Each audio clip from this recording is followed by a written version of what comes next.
नमस्ते दोस्तों, मैं मौर्य वर्षा मेरे यूट्यूब चैनल पर आप सबका स्वागत करती हूँ। आज हम आकाशदीप यह कहानी देखने वाले हैं। प्रसाद का, जयशंकर प्रसाद का आकाशदीप यह कहानी संग्रह है। लेकिन उसी कहानी संग्रह में से एक कहानी हमारे नेट के पाठ्यक्रम में जो आकाशदीप नाम से ही रखी गई है। ठीक है, अब इसके जो पात्र हैं मुख्यतः 4 हैं, जिसमें बुद्धगुप्त, चंपा, नायक और जया। बुद्धगुप्त और चंपा दोनों बंदी बनाए गए हैं समुद्र के एक नाव में।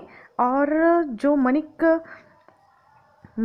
भद्र या जो वणिक मणिभद्र ऐसा नाम पूरा दिया है, उसके द्वारा नायक ने उसे बंदी बनाया है।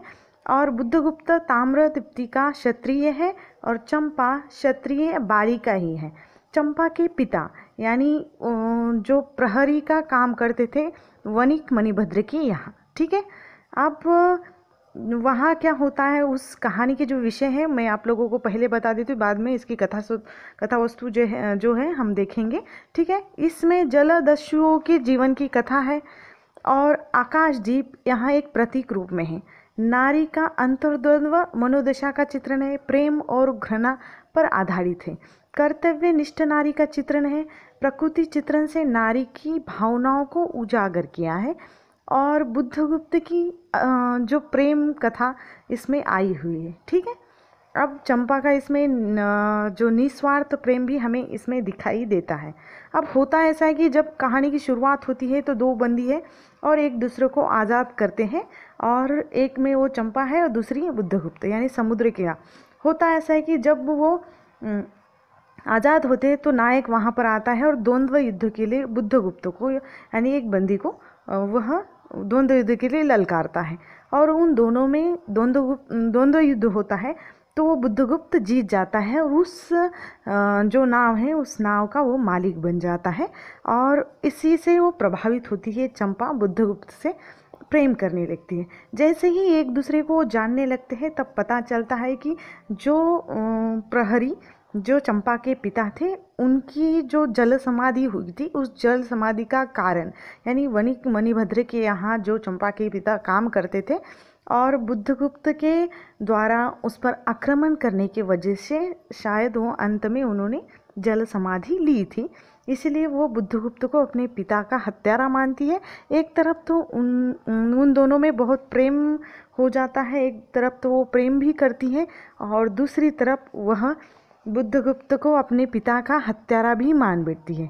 अब ये बातें उनमें चले, एक दूसरे को समझते हैं, जान लेते हैं पूरी बातें वो दस्युवर्ती की, यहाँ वहाँ के।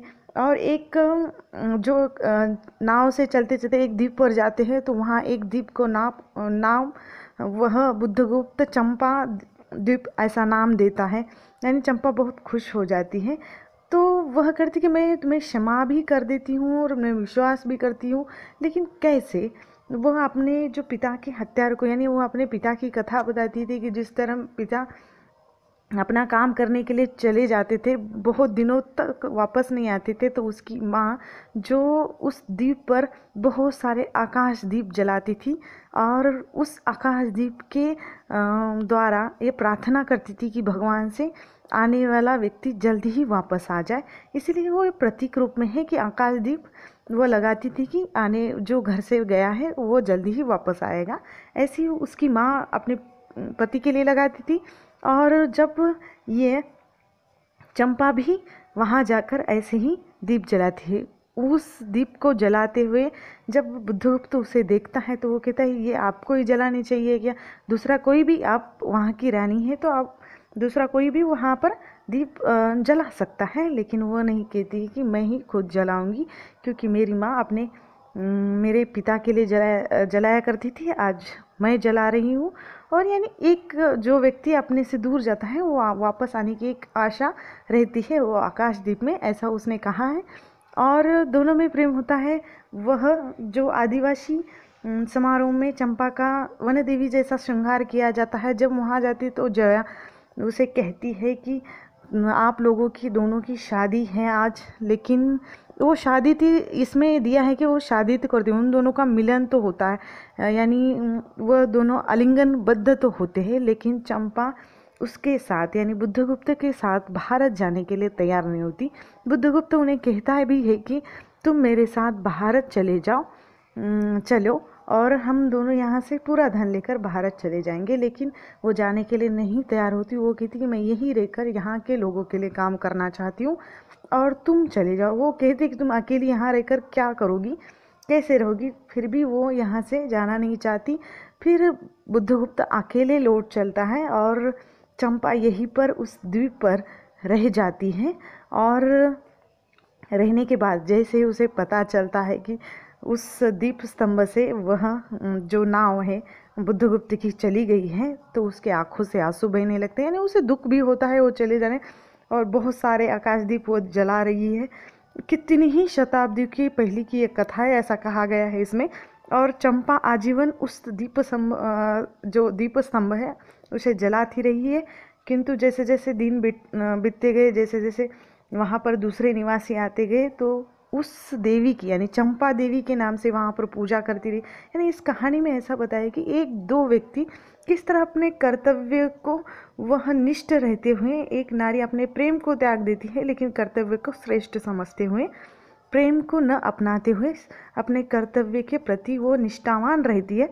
इसी कहानी में ये दिया है। आकाशदीप तो एक प्रतीक है कि जो राही अपने घर वालों को, अपनों को, अपने प्रियजनों को छोड़कर चला गया है, उन लोगों को वापस आने की एक आशा, एक आकांक्षा उनके मन में रहे, एक राह रहे, इसलिए वह आकाशदीप दिया है जो चंपा द्वारा जलाए गए हैं। ठीक है।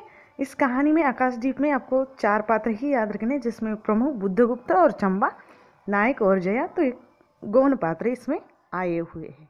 धन्यवाद।